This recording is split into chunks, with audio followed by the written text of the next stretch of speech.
very good afternoon to everyone.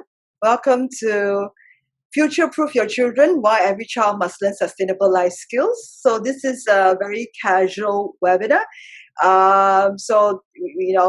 We were going to share with you some of our thoughts, some of the research we've done. At the same time, we know you might have questions, so we will have a Q&A at the end of the segment. So we ask that all attendees please mute yourself during the presentation. And if you have any burning questions, you can always drop it into the chat first. All right, the speakers will be able to look at it, and at the end of our sharing, during the Q&A, we will be able to address all your questions. All right?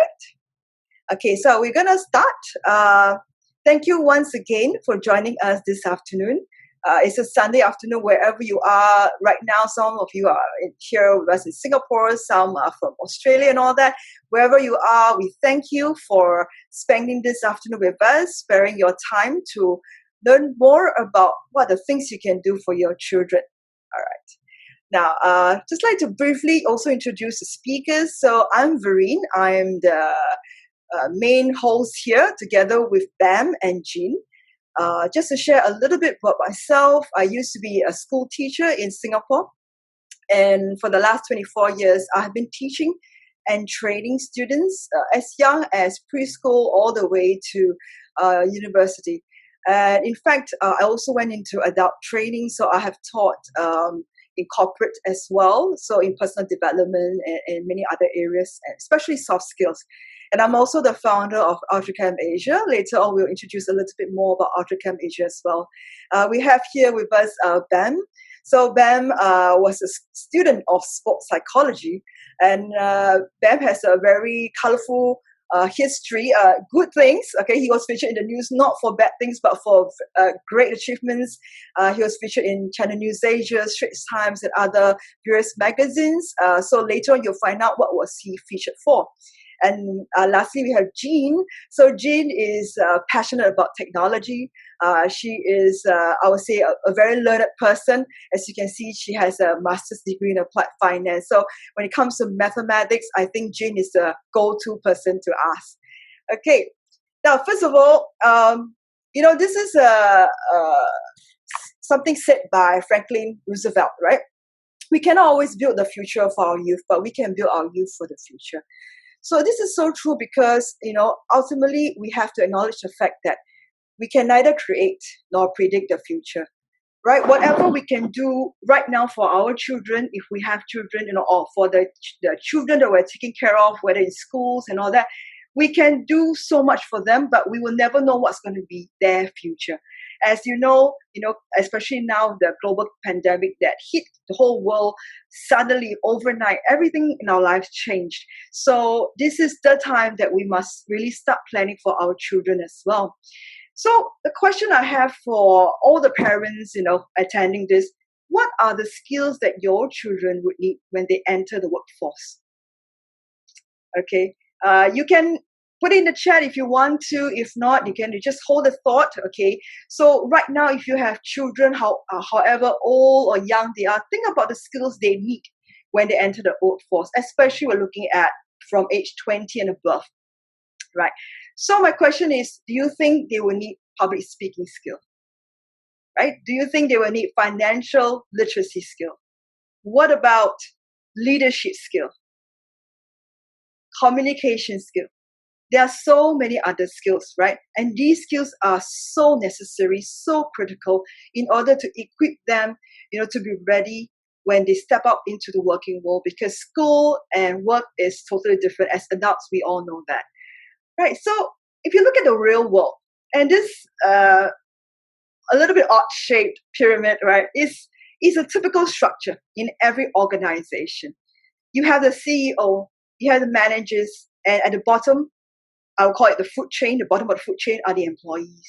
So if you look at it, how many people can be a CEO of a country? Of an organization? Just one. But how many employees are supporting this structure? Multiple. So are we equipping our children? Are we building them up to be CEOs, managers, or to be employees? Because a CEO is there because he has the qualities to lead, right? He has the qualities to have a vision, far beyond the next 6 months. But in honesty, a lot of employees live from paycheck to paycheck. They don't have a long-term vision. So if we look at the qualities of a CEO, we understand why in every organization there's only one leader, many managers, and even more employees. So think about it. Where in the food chain do you want your kids to be? All right, we all want our children to be, leading, to be CEOs, to be entrepreneurs, to be doing well. So how do we equip them right now to get to that stage? So today we are going to look at 21st century skills. So exactly what are these skills? And this in particular, all right, there are many, I would say, frameworks out there. If you do a quick Google search, there are multiple frameworks on what 21st century skills are. Right, this is just one of them. But I picked this out because I felt that this clearly describes what is critical right now. So if you look at the 3 columns, you have the learning and innovation skills, which is your critical thinking, your problem solving. These are top skills that anybody needs to have. If you speak to a business owner today, he doesn't want to know your problem. He wants to know how he can solve it. Correct? So we want to be able to have the problem solving skills. Creativity and innovation, that's how a lot of people, created things which we are not currently using. Zoom was never in existence 10 years ago. Communication skills, the art of communication is so important, especially as a leader. Collaboration, learning how to work well with other people, because no one is an island. No man is an island. Then we have the information, media, and technology skills. I can tell you maybe 24 years ago when I started teaching, I would say media literacy is probably not something that teachers even talk about or even think about. In fact, I'm not too sure whether this phrase even existed. But right now, information literacy, which basically refers to the ability to find, evaluate, organize, and use, information in all its various formats. These are important skills. Do our children have them? It is not about, they can Google, they know how to go to YouTube to find information, but do they know how to evaluate it? Do they know how to discern what is the right information, what is not? And the last one is the life and career skills. Being flexible, being adaptable. Right now, COVID-19 has forced us all to adapt, and be flexible in many of the things that we used to do. So we can no longer rely on the past ways of doing things because they no longer work, right? And we all know that we need to, have the initiative, have the self-direction. In fact, we did a survey of about 100 parents recently. And the number one concern, they call it challenge, right, that these parents have was the fact that their children were not self-directed learners. So during this COVID-19, when schools were closed, the parents, were facing a lot of challenges because they had to constantly push the child to study, constantly push the child to do the work. And they feel that, why isn't my child doing this on their own? Why do I have to push them, right? And of course, social and cross-cultural skills. Now the world is our oyster. We no longer look at working in one locality.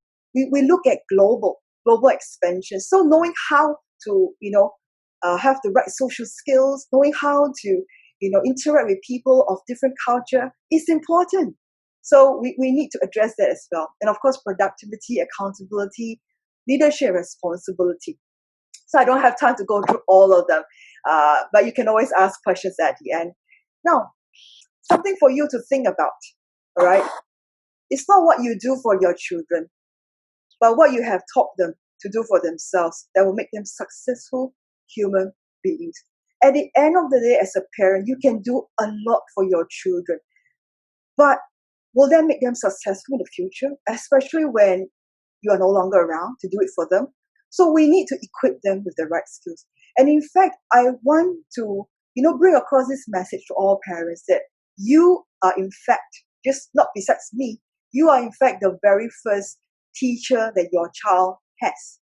Now, I'm a teacher in the school, so I'm a professional. I mean, professionally, I'm a teacher, but you are also a teacher to your child. So before they begin their formal education, you're the ones teaching them skills and knowledge that they needed to know. And this is a fact. We are currently preparing students for jobs and technologies that don't yet exist. I think 10 years ago, did we have digital marketing? Right now, that is a very hot skill. But 10 years ago, that probably didn't even exist. If you speak to recruiters, HR, they'll tell you, nowadays, it's very difficult to find a person who can fit the job 100%. Because all these skills that's required of, certain jobs right now, they never existed in the past. So we need to think, and look forward, all right, and use the lessons of the past to really, really prepare our children. Because we are trying to solve problems that we don't even know are problems yet. So, my question, what can you start doing right now for your children? Think about it. All right, I'll give you a little bit of hints later on. First thing, I think, very important, we all, as parents especially, we need to recognize that these skills, the 21st century life skills, soft skills, they are key. And they are not only key, they are crucial to your children's development and future success. All right, if we think only that maybe the child doesn't need to learn all this right now, maybe they can pick it up along the way when they're older. I can tell you from my experience in adult training, it is painful to unlearn and relearn as an adult. Skills that you didn't learn when you were younger and now you have to learn as an adult is extremely painful. And it's a steep learning curve. Can you imagine as an adult, you have a job or you have work or business to take care of, and you realize that you are missing certain skills which are critical to your business, critical to your work, and you have to develop these. At a certain age, it is not easy anymore. All right, so while the children are young, they are so open to learning, we should be developing them to prepare them for the future. And as a school teacher, I'll tell you this honestly, schools do not equip your children with these life skills. Because as a teacher, what we were always busy about was chasing the curriculum. From exam to exam, from test to test. I used to teach a lot of children in the graduation batch. And I can tell you, a lot of times, what we are doing is just trying to complete the syllabus so that they are ready for the final year exam, so that they are ready to move on to the next phase in life. Do we really, as a school teacher, have the opportunity to equip them with life skills? The answer is no. And this is true. Life skills they don't teach you at school. I'll name you a few. Negotiation.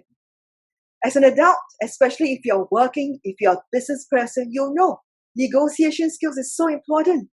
But where do you learn it from? Someone has to teach you. You have to learn from somewhere, isn't it? But do you learn it only when you need it? It may be a bit too late. What else do they not teach you in school? Self-defense. We did a research. Singapore is world number 3 in the number of bullying cases in school. This is a terrifying fact because we are number 3 in the world, which means to say the number of children being bullied in schools is sky high. It may not be an issue that the press addresses, but it is an issue we cannot deny. Your child may have been a victim of a bully. So why do we even talk about self-defense? It's not about knowing how to attack people. It's knowing how to calm yourself. It always starts with the mind. We'll talk a bit more about that later on. Networking skills. Networking skill is so important. As we network with other business people, all right, we also realize that, we need to know how to communicate with people. We need to know how to network with people, how to provide value. And these are things that schools do not teach. What about entrepreneurship? Do schools teach entrepreneurship? Unfortunately, they don't. So, here's a tip for all parents. What can you start doing for your child or your children right now? Power up their learning. Okay, what is to call out their learning? Three things. Providing them with an engaging learning environment. All right, how do we do that? Well, you have to understand your child's learning needs, learning styles. In fact, we are going to have a talk next week as well to talk about how to learning how to learn, and that in that talk we will actually address learning styles as well.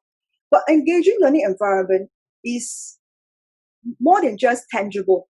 All right, it's also about intangible, being encouraging to your child. I understand that a lot of parents' concern is results, and that is true because at a stage where your children are still in school and still in formal education, you feel that results are important. They are to a certain extent. However, there's also a lot of learning that your child can do and can engage in, outside of the school that will help them in the school learning. Personalized discovery is the second thing. What does that mean? Learning when internalized lasts longer than learning that's forced down the throat. It's, in schools where every class has, up to 30 or 40 students, what a teacher can do is to address general concerns. But can they actually go into personalized teaching? It's very challenging. As a teacher, I can tell you, it is very challenging. However, if a child is able to personalize his own learning, his own discovery, I can tell you, the impact on them is so great and it can last so much longer. And the last thing, providing meaningful interactions. We don't want to put them in a class or in a learning environment for the sake of just being there. But there must be meaningful interactions because it is all these meaningful interactions that last longer, that helps them to recall faster because they can attach it to something that was positive in their lives. So, more than technological expertise, 21st century skills refer to content knowledge, literacies, and proficiencies that prepare individuals to meet the challenges and opportunities of today's world. And I want to highlight, it is about preparing them to meet the challenges and opportunities of today's world. So my question to all of you, how do you start as a parent? How do you start? So I'm going to introduce you UltraCamp. I'm very proud of it because it is, in fact, something that is created out of a need. After 24 years of teaching, after going through so many batches of students, and I have kept in touch with my first batch, right from the first batch of students, I have kept in touch with them. I have seen how they become adults, have their own family, and I can tell you, this is something that has been on my heart for the longest time. We need to equip our young children with the necessary life skills. Not wait till they become a teenager or an adult, then we decide, okay, it's time for them to go and, develop their, personal development and all that. Is I would say, sometimes a bit too late. So we created UltraCamp Asia to be a life skills academy to help children learn life skills in a very fun, immersive learning environment. We call it experiential learning. So allow me to introduce more about this experiential learning. In UltraCamp Asia, we look at actually these 6 components, but the sixth component, which is self-mastery, is what the 5 components lead to. We obviously focus on academic excellence because we recognize that parents are concerned about academic, and we teach that. Not academic in school, but we teach them how to be self-motivated learners, how to be self-directed learners. And that's what I call academic excellence, how to discover their love for learning. Because if you can inspire a child to love learning, I can tell you, the work is done. They will continue and they will grow and they will thrive and they will excel beyond your imagination. The other things we look at, leadership, because we are building every child as a CEO, as a future entrepreneur. We want to recognize that every child has the ability to lead, and we want to bring out this leadership in them. Personal development is what all the other soft skills encompasses, such as financial literacy. I asked myself, if I could turn back time, if I could be a primary school kid or a secondary school teenager, what would be that one skill that if I had the opportunity to learn uh, 30 years ago, it would have changed my life drastically today? My answer is financial literacy. Because to be honest, I'm being very transparent. I, as an adult, have made multiple mistakes financially. And that's because I wasn't school. I didn't even teach myself. I didn't bother to find out. I didn't learn enough about financial literacy to be a good manager of my own finances. So I learned from mistakes. Some of them were pretty painful ones. But you know what? It's because I've walked through that path and, gone through that journey. I realized we need to help our youth, our children learn that. And I can tell you, when we had our camp in Vietnam last year, our youngest child was 7. The oldest was 17. Even for a 7-year-old child, she and he, there are a few of them, understood financial literacy because we made it into a game. We helped them to understand their profile of how they view money, how they view pocket money, how they view spending, how they view saving. And it actually helped them to be more aware, and they realize, oh, this is the way I spend my money. And we teach them about the difference between needs and wants, which is so important because I was never taught that when I was younger. And of course, we look at fitness and nutrition. Why is this one of our key components? Because we cannot have all the wealth in the world if we do not even have our health. And Ben will be the first to tell you that he's a strong advocate. He will share with you more later on. Imagine you have all the wealth in the world. You have earned the millions, However, you are constantly ill. What are you doing? You are investing in your doctor. You're not investing in yourself. So this is something we want to, start helping our kids with, being more aware of what they eat. Because later on, Ben will share with you what you eat, what you put into your body affects your brain health directly. And of course, fitness, keeping fit, staying fit, all right? And so that we don't carry so much weight on us and always feeling lethargic. The last one, and something that I feel is thoroughly important, especially in today's society, because I'm still working with a lot of children, and I see this in a lot of my kids, mindset and values. I have primary 5 kids who have very negative mindsets. They are always thinking that this is it. I cannot do more. That's a fixed mindset. That's a mindset that's constrained yourself, and you think that you cannot break, out of the barriers. Well, we want to change that because we believe in the growth mindset. We believe that everyone has a boundary that they can push through, and we will help our kids do that. And the last one, values. Because when I was a kid, growing up in schools, we had moral education class.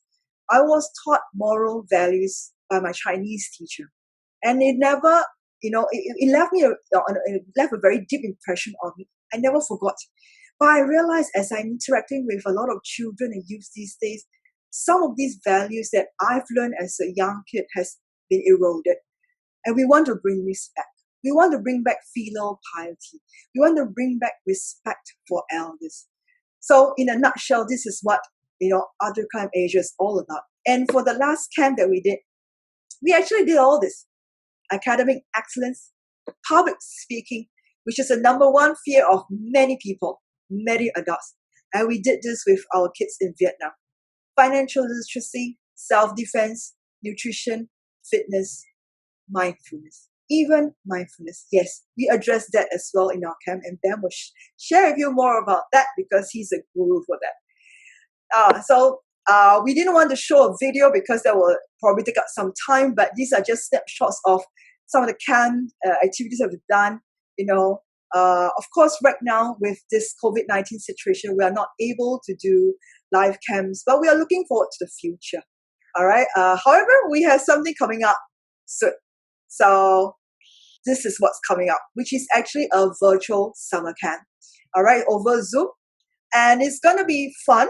All our camps are fun. I can guarantee that. And we are going to look at a few components. In fact, we're introducing some really interesting stuff this round. And that's why we have them and we have Jean here to share more with us. So I'm not going to share too much at the moment because I'm going to hand this time over to them.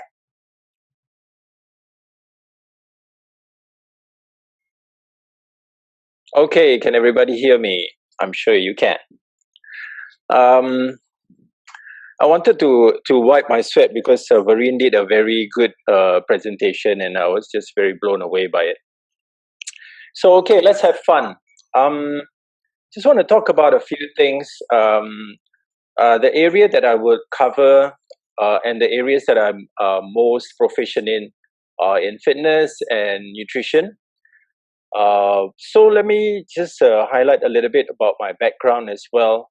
For example, in the past, I've been in the fitness industry for about 22 years. And I've started 2 health cafes actually. And that's how I learned a lot about nutrition because they were health food cafes. So we needed to have that kind of knowledge, not just to feed our clients or our customers with the right kinds of food, but we also needed to educate them. And we were very into educating clients on why we created those foods and why would it be good for them. And of course, debunk some of the meals that they were consuming and think that they needed it, but actually they didn't. For example, like paleo diets, etc., etc.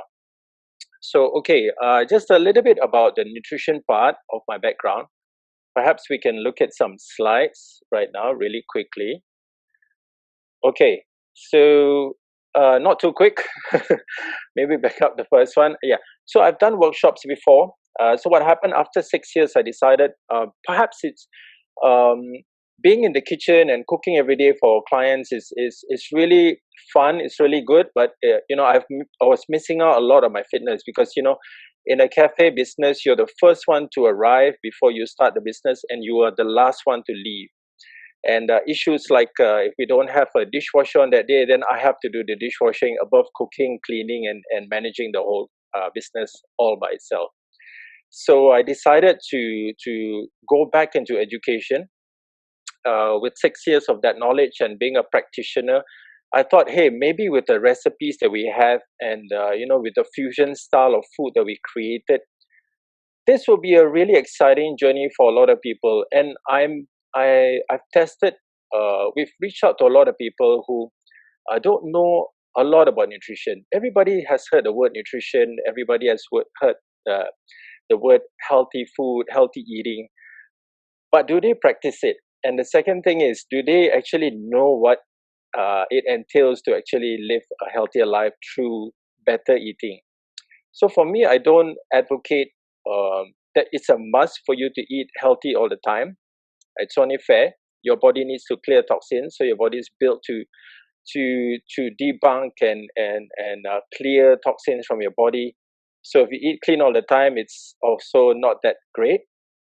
But also, you wanna have just enough knowledge to get by. So I promote intuitive eating, or what some people call better eating.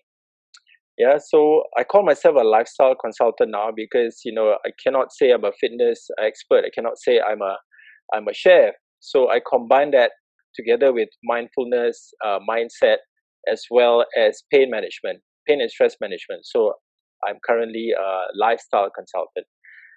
Okay, so let's look at the next slide. Again, it's the same thing. I've done talks and workshops for people all the way from corporate down to at any level. These are a bunch of domestic workers, and if you look at domestic workers, right, these are the people that cook for you, don't you think? Especially if you're in Singapore, if you have a maid, they call it, or a foreign domestic worker, aren't they the people that cook for you almost every day? Especially if you're busy people. And imagine if they cook foods that are delicious but not nutritious. So you're consuming them every day, right? And if you eat those foods all the time and these domestic workers don't know how to cook healthy meals, what's going to happen to your kids? What's going to happen to your families? So I entered this organization as a volunteer. to really tell them that, hey, you can actually cook a healthy fried rice by just tweaking some of the ingredients, and you don't have to feel guilty when you eat fried rice. And same thing, you the meal may be called fried rice, but what's put inside there, it's so different. And I could share more, I could share for days, but I have to move on. So the next slide, please. I've worked with cafes and restaurants. This is a restaurant in SMU in the past, and we've combined forces. So Don is a chef. I was a food engineer before I called myself a food engineer. So what we did was we took foods that were ugly. They call it ugly foods, and we've put them into delicious, more nutritious meals. So we did that project, and it was full house.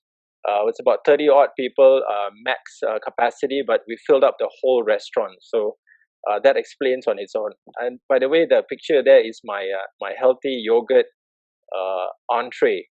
That's an appetizer for them. They have that, yeah. So okay. And again, workshop after workshop, also advocate smoothies. Smoothies are very good food replacements, and they're healthy for you as well.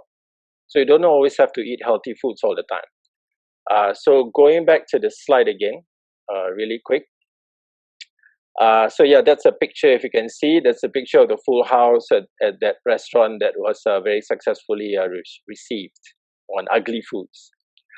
Okay, moving on. So what is BAM's dream? My dream is, as you can see, the words are not many. My dream is to help, through UltraCamp Asia camps in Asia, or even further out, to help more families with greater awareness and make nutrition a better part of their lives. Let me share with you a little bit of a background of myself really quick before we carry on. I didn't grow up a healthy child. At 7 years old, I got asthma. And asthma, if you do deeper research into asthma, it's not just physical or physically related. It can also be emotionally related as well.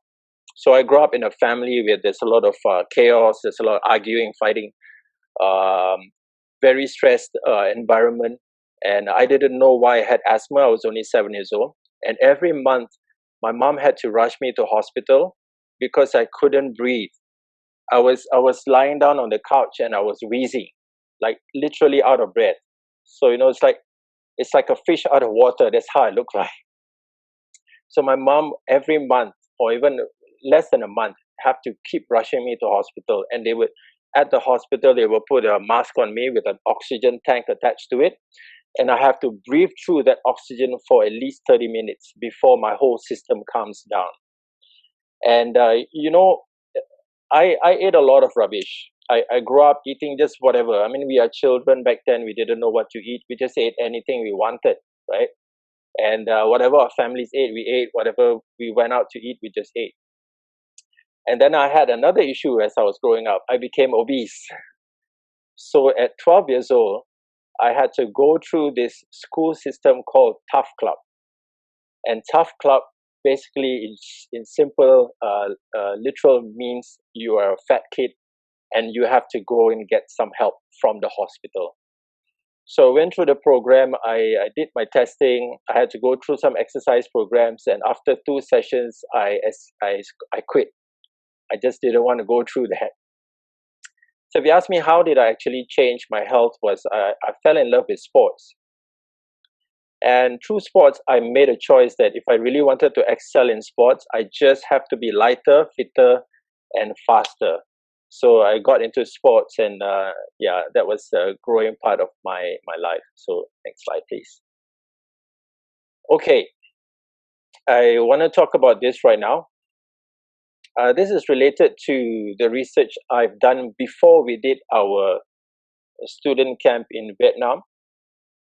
So if you want to read it, go ahead as I'm talking. So what happened is, before I actually addressed my nutrition class, I needed to know the issues, and everybody wants to know about the problem, right? So that the service providers can actually provide a possible solution. So what I did was I went to online, and everybody has access to it. I went to research what are the nutrition deficiencies that children may have in Vietnam. And there was a research that was done, and it came out like this. And I realized that there were about 3 or 4 nutrition deficiencies. Predominantly, number one is iodine. Children in Vietnam don't get enough iodine, especially around the rural areas. They don't get enough vitamin A, be it through supplements or food. And number 3 is they don't get enough zinc.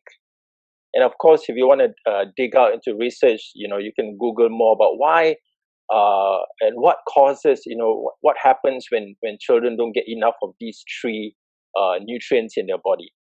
Okay, so let's move on. Then I talked about, everybody wants to know, okay, so if you want me to have my iodine, then what are the benefits, right? So again, this is all found online, right? Remember what Vareen mentioned earlier, that you are the teachers of your children above the teachings that's happening in school, etc., right? So as you can see, iodine regulates your metabolism, supports your reproductive system, helps in treating fibrocystic diseases. You can dig in deeper on that as well. Regulates hormones, fighting pathogens, protecting against cancer, which is one of the biggest issues in the world right now as well. Radiation, cognitive. Now, this is interesting.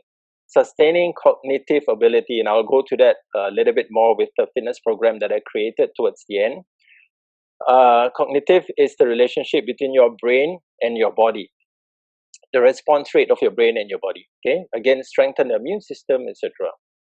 So everybody also wants to know, okay, then what? Since there are benefits, then what are the foods? Ta-da, here we are. Again, parents, you can find this online. It's very easy, accessible. During my days, I'm 45 years old. I'm 5 years away from being 50. We didn't have those resources online as we were growing up. We either had to go to the library or we just had to buy a book to get those information. But now you can just click, and all your answers are online. Okay. So look at these. Slide. Go back to the slide. Thank you. So let's really go through this really quick. If you are eating potatoes, then good. If you're not, if you're eating yogurt, strawberries, milk is subjective. It depends on what kind of milk you have. There's also research done on cow's milk. Not the best milk to have for long periods of duration and in a lifespan or growing phase of a child or even an adult's life. Yeah. So spinach and broccoli. So if you've not had any of these, enough of these nutrients in your body or for your children, then you need to give them more of these. Okay, next please. Okay, so that in short, it was about a 2-hour workshop that I did for these kids. And, kids can only absorb so much nutritional knowledge, right? So we invited some of the parents to come join us. So besides just sharing with them theory and pictures, what we did after that at the camp was I did a smoothie demo and I played a game with them. Yeah. So we played a game and we shared information with them and they had a lot of fun. And then at the end, they tasted the smoothies and of course the recipe. They keep the recipe and, buy those ingredients from Vietnam and then create their own smoothies as well. Yeah, smoothies are really good for you. Okay, then let's talk about kids in Singapore. Are there issues? What do you think, parents? If yes, you can type in the chat there. Yes, in general, kids are facing any issues with health. If no, then you can type no. Okay, let's carry on. Alrighty, I'm going to slow down a little bit, just a little bit, while I explain these. These are completely 2 different articles. On the left side of the screen, it talks about kids seeking help with mental health issues. Yeah. And this is something that we cannot escape from or take it too lightly. I think even Vareen has mentioned that a lot of the kids that she also know from other parents also complaining that they're very stressed. through the modern day society, through social media addiction, etc. And the article in the picture, it was only posted in 2017. So everything that happens that is a problem in society, it usually gets worse every year or every 5 to 10 years. And then I went on the research. I went to WEBMD. The link is below. If parents, for those of you who are listening, and you want to, for us to share the links with you so that you can read further, please let us know, okay, on the chat. So look at this. Mental health issues. Is it related to nutrition? The first paragraph states that a nutritious diet isn't good for the body, it's great for the brain too. So again, like Vareen mentioned earlier, question yourselves, parents, are you actually feeding your kid with the right types of nutrition? I'm not saying that you have to feed them with expensive nutrition. There's a lot of ingredients out there that are quite affordable, but you just have to feed them enough on a regular basis, and then you see whether there are changes in them. Okay. Again, this is related to nutrition and mental health issues. And then I highlighted the next slide. The doctor says, and this is a professor from Columbia University, by helping people shape their diets, we can improve their mental health and decrease their risk of psychiatric disorders. So who would have thought of that, right? Who would have thought that just by changing the choices of what they eat can actually drastically change the way they think and the way they act? So I find this fascinating. It always excites me. It always blows my mind away. And I hope that is exciting you now as well. Okay, so let's go on to the next one. Okay, so in this camp, what we did was, and this is pretty much intuitive. I felt, and I didn't know about Vietnamese children very much. I thought they were living in a society where they're very chillax, not like kids in Singapore where they're always highly stressed, they're eating in the streets and all that. So I thought, okay, Vietnamese kids don't need that. And then something inside me keep telling me, hey, it's saying, don't ignore the fact that I think you should try it on the kids. So I did a session called Project Calmness, and in short, the parents who were there said, "Can you please do it again the next day and the next day and the next day?" Because the kids really loved it. They felt the benefits. They were really relaxed after that, and it benefited them. So I was like, okay, let's do it again, So again, this is something where it's related to calmness. We cannot live in a high-paced society, keep studying, keep eating rubbish all the time, not getting enough nutrition, and then expect things to perform. And I'll explain a little bit more why later as well. Okay, next one. And these are just some pictures of kids just being relaxed. I was just leading them through a stretching session, breathing session. And you know what I did in the end? I taught them self-affirmation. And self-affirmation is another word for self-love, to tell themselves that they are always worth it in anything that they do. And that builds a lot of self-love and self-confidence in children. Okay, next one. All right, another issue and a lot of us may notice, especially with parents as well, that children have myopia issues, which are eye problems. The glasses I'm wearing now are no more than 350 degrees, yeah, and I'm 45 years old. I see a lot of children wearing glasses, and they're getting younger and younger and younger. So parents, it's always good to question. When someone says your children needs glasses, you need to question why, and always have that belief that maybe there's something that is not needed for them yet. Don't just go with the flow. Don't just go to a doctor and then just take a pill. Don't go to a glasses or optician store. Yeah. And then just if they say it's 1,000 degrees, you just say. So this is an article here, just 2019. May 27, 2019, someone was mentioning that their child has serious myopia. let's talk about nutrition here. This is an article. In fact, it's from an insurance company, but I don't promote them. But I think their 4 paragraphs are quite interesting. It's a common health issue among children in Singapore. Yes, we know that. And by the age of 12, that's not good news. There are also issues of myopia in other parts of the region as well. Although myopia may be genetic, look at the next 2 lines here. It talks about, besides poor outdoor activity, poor eye care, also unhealthy diet. Okay, we'll talk about that here. And in Singapore, appears to be a combination of both genetic and environmental factors. So don't stress your kids too much. Yeah, just go easy on them as well.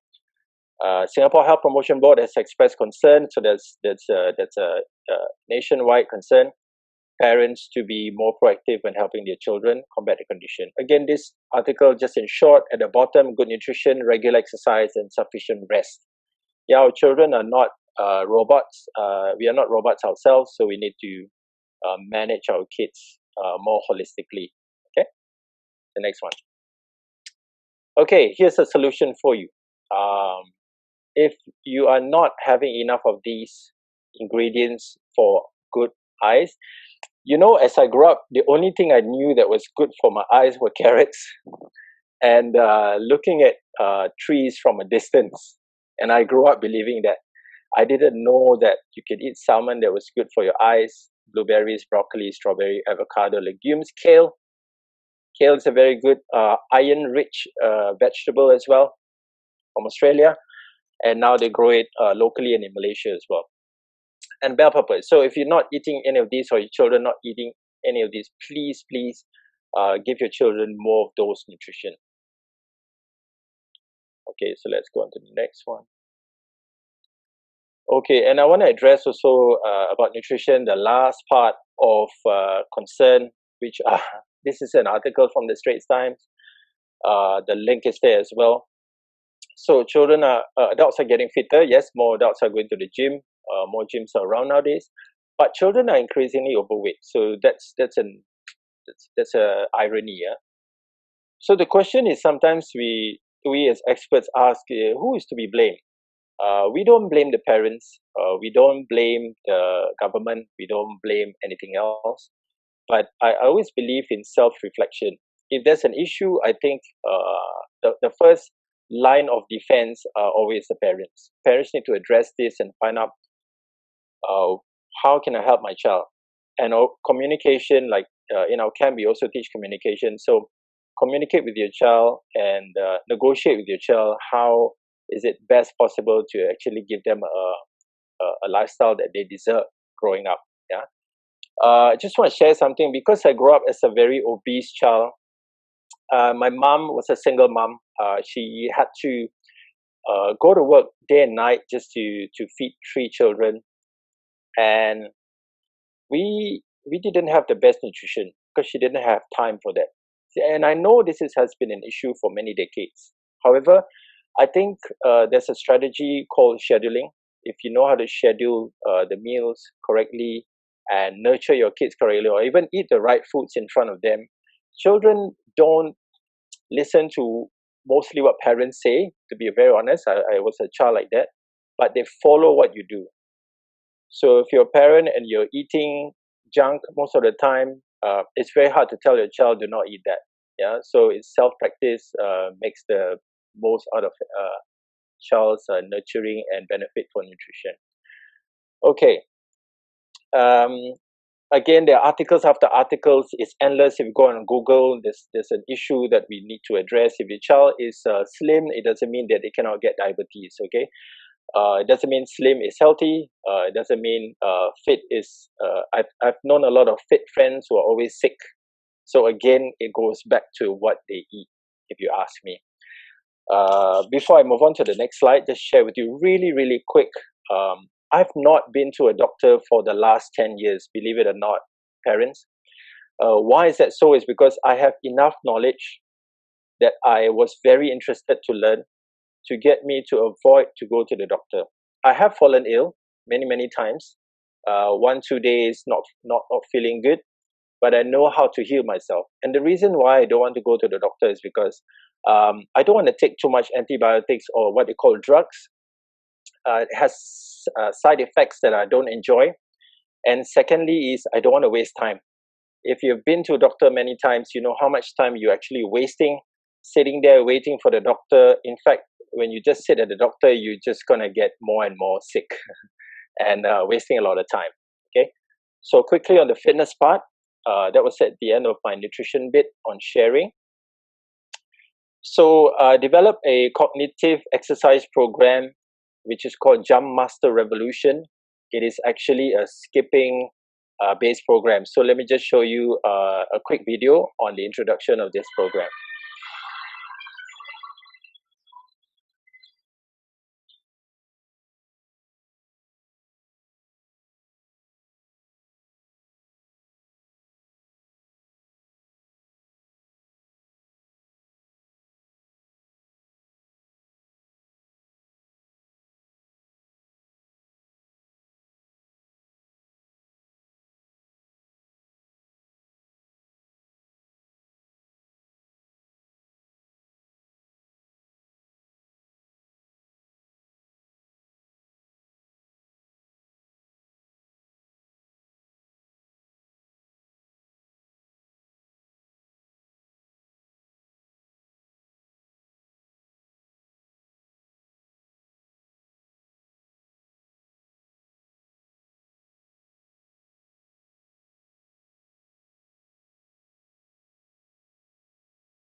Okay, so these are just some of the pictures we have from our last camp in Vietnam.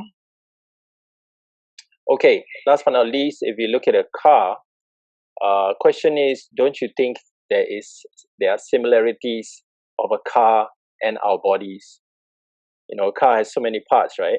And those of you who are driving will know that our bodies are very similar to a car. You will have aircon problems, you will have a tire problem, you will have injection problems and all that. And what do you do to your car to keep it healthy? You have to give it the right types of fuel, the types of petrol, and you know all the necessary things you need to do to maintain that car. So think about that. Our bodies are very similar to a car. If you don't take care of your car, something's going to happen to it, and you have to pay for it. Very expensive, very expensive thing to do for your body. Our body parts are not cheap. Okay, next slide. Before I go, if you've seen this proverb, it says, "Give a man a fish, and you feed him for just one day. Teach a man how to fish, and you will feed him for a lifetime." Forgive me.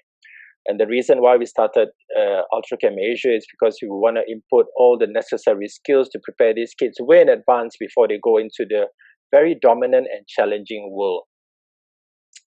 Okay, and at UltraCamp Asia, we teach and equip our students with knowledge and skills that will sustain them for a lifetime. And for that, ladies and gentlemen, thank you very much. I will hand over my session to our next speaker. Before we go, ask yourself these questions about food and nutrition. Are they eating better for their brains and body? Are you preparing them with the necessary skills for the face and the lifestyle? That if not, then who? If not you, then who? If not now, then when? Thank you. All right, so now we'd like to invite Jean to share with us more about virtual reality, which is a workshop in our upcoming virtual camp.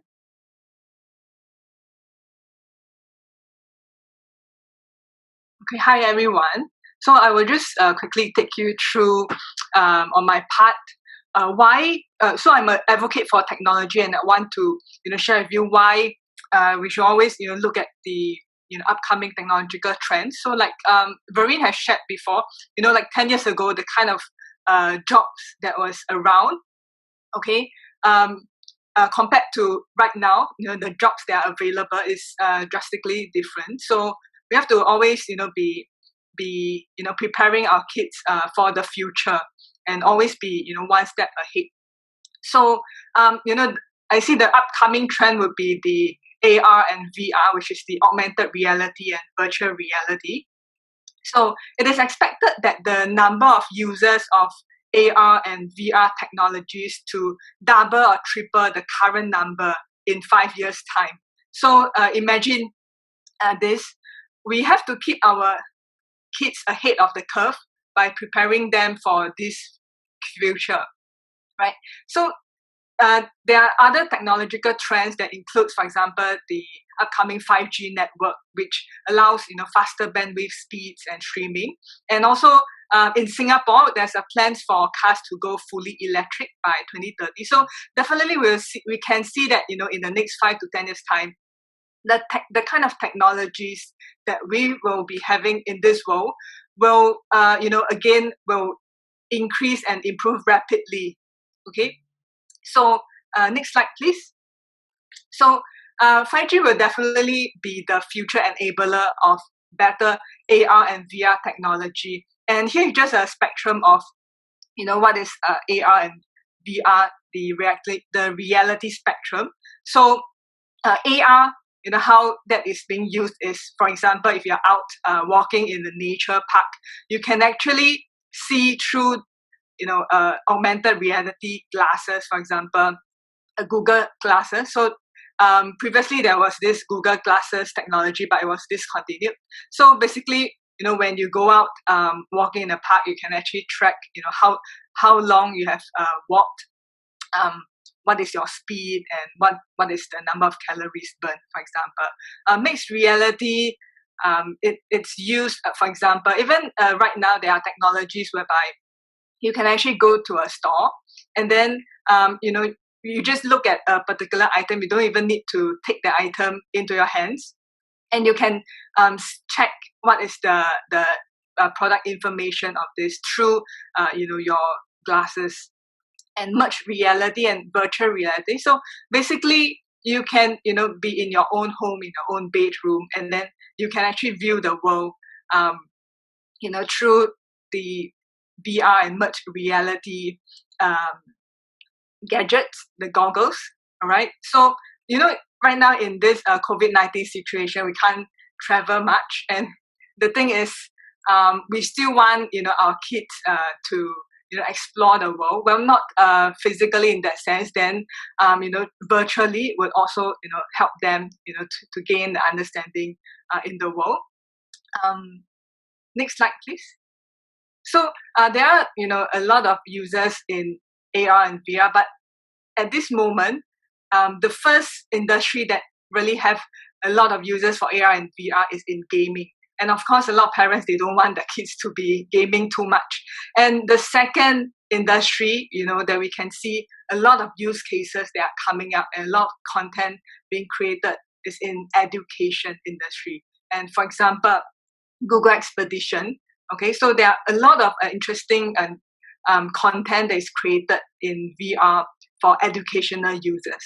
Next slide, please. So I would like to touch specifically more on AR and VR in education space and what are the content that is being used. Next slide, please. So there are many interesting content that is created in virtual reality and in education. So it actually helps to bring school subjects to life. So it is used in academic subjects, and you're actually bringing textbooks to life. So for example, using Google Expedition, which allows virtual tourism. So your kids can actually explore museums around the world. You can actually explore historical sites, famous monuments in various countries without actually stepping out of their own country. And moreover, some of these famous sites and monuments, they are situated in places that are actually physically very hard to get to. So it's hard to access to really travel to the actual location. But virtual reality makes it, having that quite a more real experience. So I think VR would be a very good way for kids, to really explore and understand more about the world without actually physically traveling out. So, there's a lot of benefits to it. So some of these content, for example, like Google Expedition, Google Earth. It really helps a lot. Okay, and because of time constraints, so I'm going faster. And next slide, please. So in many other countries, next slide, please.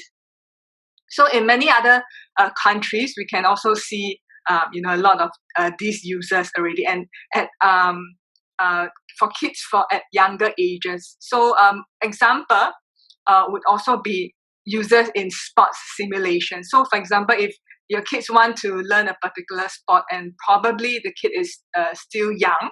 So for example, even like sports like football and things like that. So you can actually get your kids to actually do a simulation first.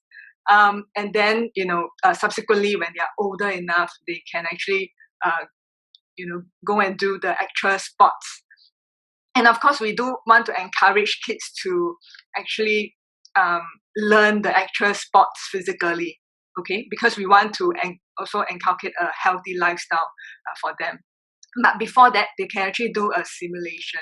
And for example, in adventure sports, so kids are actually too young to actually do adventure sports. So for example, they can explore underwater scuba diving, they can explore skydiving through virtual reality. So they do not need to go through the actual experience, because for one, it is pretty risky for this kind of adventure sport, and you might not want your kids to do that just to have the experience. So having a virtual reality experience would be good enough. So that is one.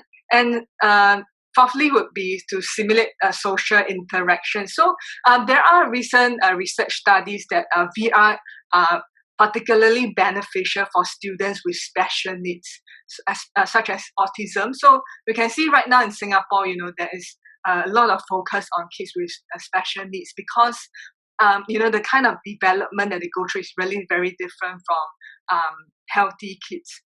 So research has found that VR can be a motivating platform to safely practice social skills for children, including those with autism spectrum disorders. Okay, and there are a lot of technology companies that have developed VR scenarios which allows kids to learn and practice such social interacting skills. For example, pointing, making eye contact, building social connection. So this is a stimulate such a social interactive environment, so that they are more confident when we go through with them such scenarios to practice first before putting them out to the real world and actually interacting with other kids. Next slide. Okay, so just briefly summarize what the advantages of VR in education, and why probably you should let your kids to explore VR. Okay, it breaks down geographies.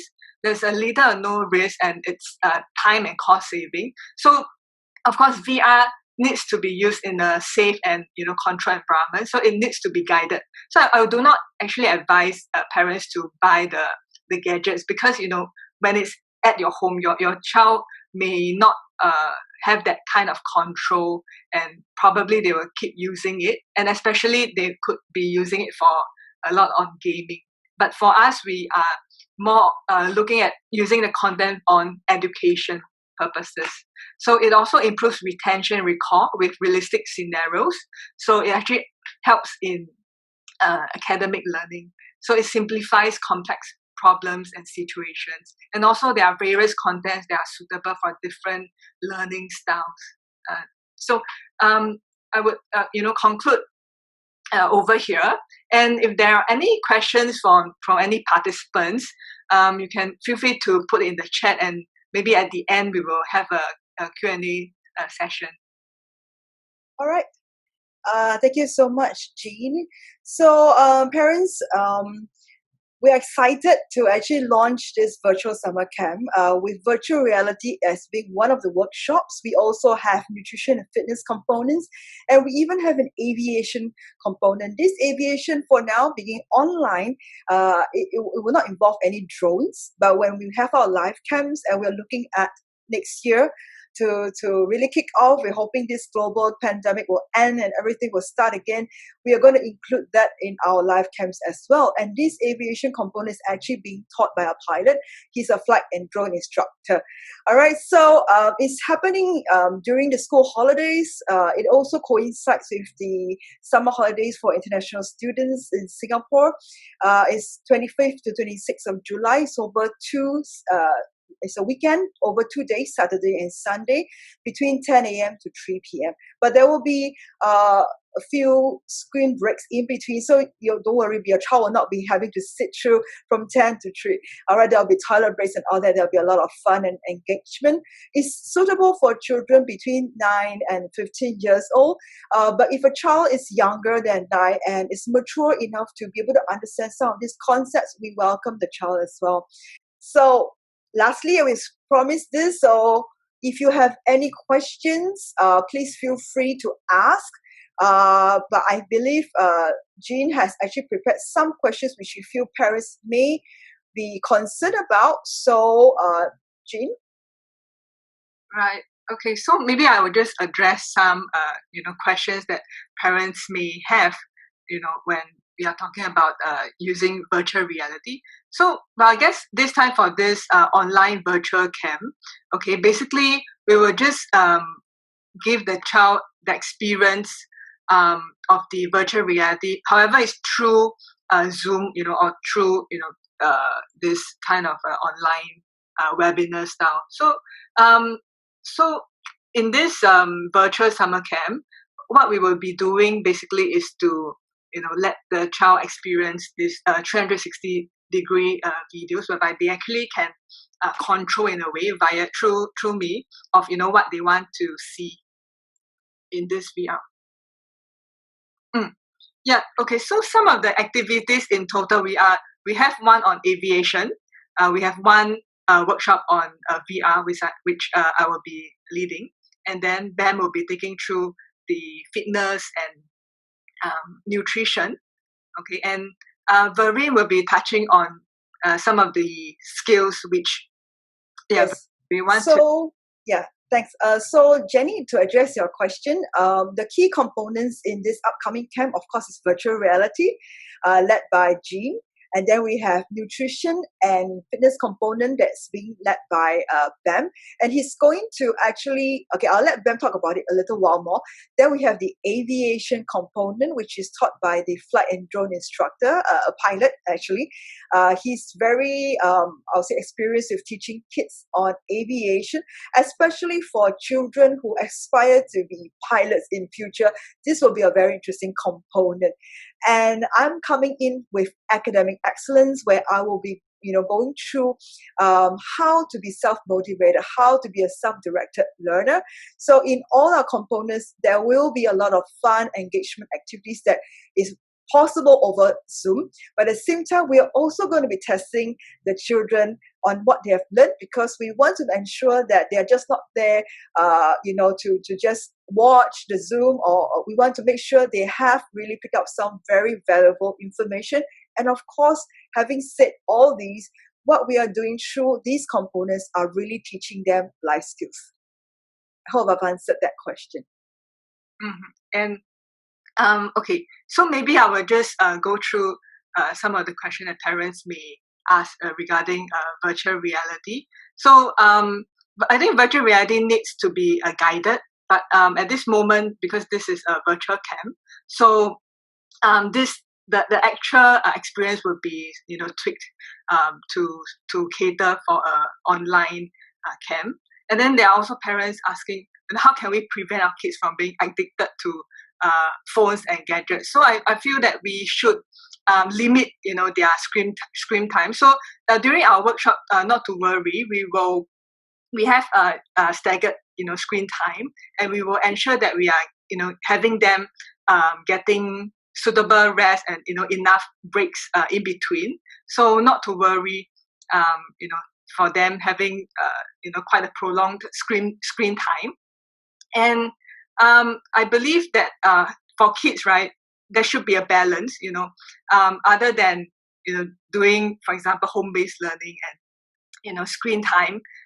They really should also enjoy outdoor activities, which is why BAM session on fitness would be very important. So on my segment, okay, I will be sharing various snippets of virtual reality with the kids. For example, I will share with them different countries, some of the historical sites and monuments. I'll be sharing with them some of the school subjects that they are doing, for example, mathematics and science. So I'll be sharing them small snippets, and I will also be sharing them some sports content that they can. It's a little bit like a game, but and I will be sharing with them through this in this virtual camp. Yep. So perhaps Ben can also let us know what is your component about.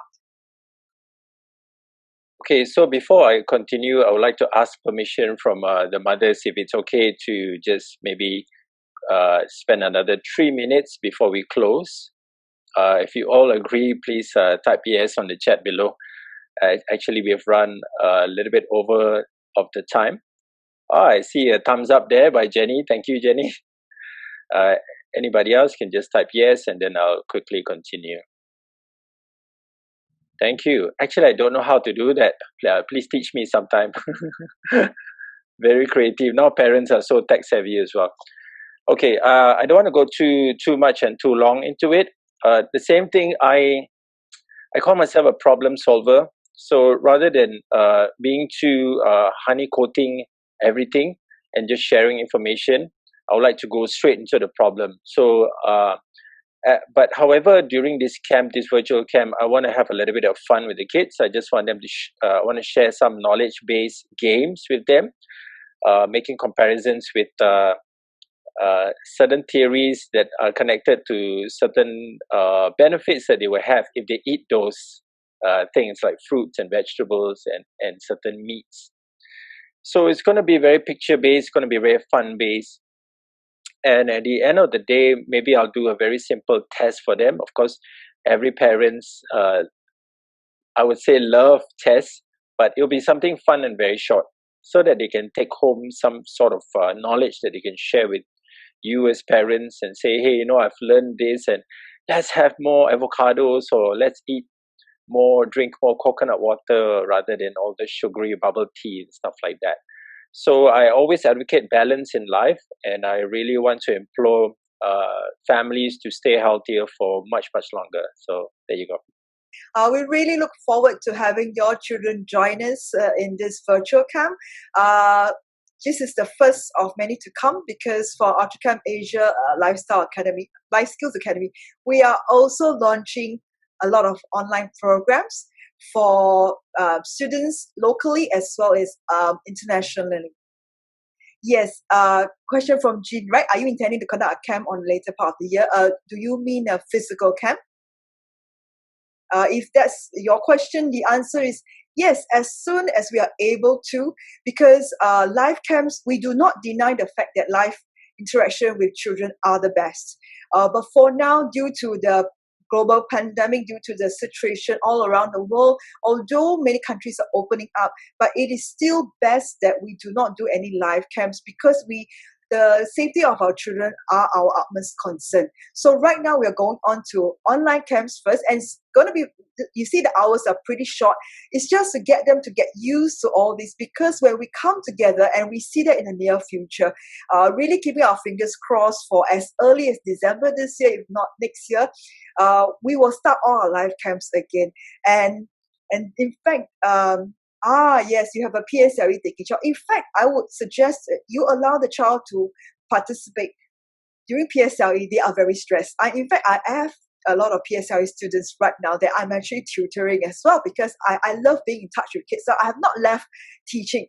I've left school, but teaching in schools, but I'm still teaching. And I can tell you they are very stressed. Of course, there are also some who are still, very relaxed. However, I think it is a good time to let them be exposed to different things, because there's a lot of things we do in the virtual camp is to challenge their thinking.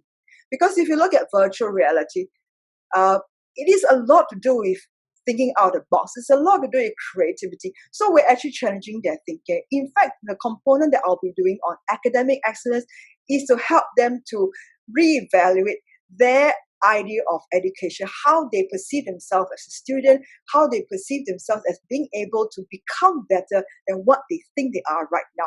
And this is important because we are changing mindsets.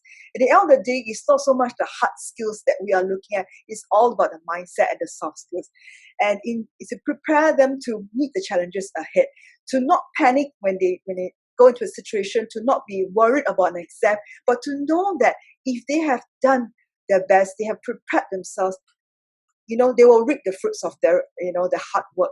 Yeah, so not to worry because it is really just 10 to 3. In fact, the in-between break is for lunch and it's a pretty reasonable break. So they can get some rest, they can think about what they've learned, they can do some reflection. I can tell you, they will be changed after that because that's the kind of feedback we received from all the kids have gone through.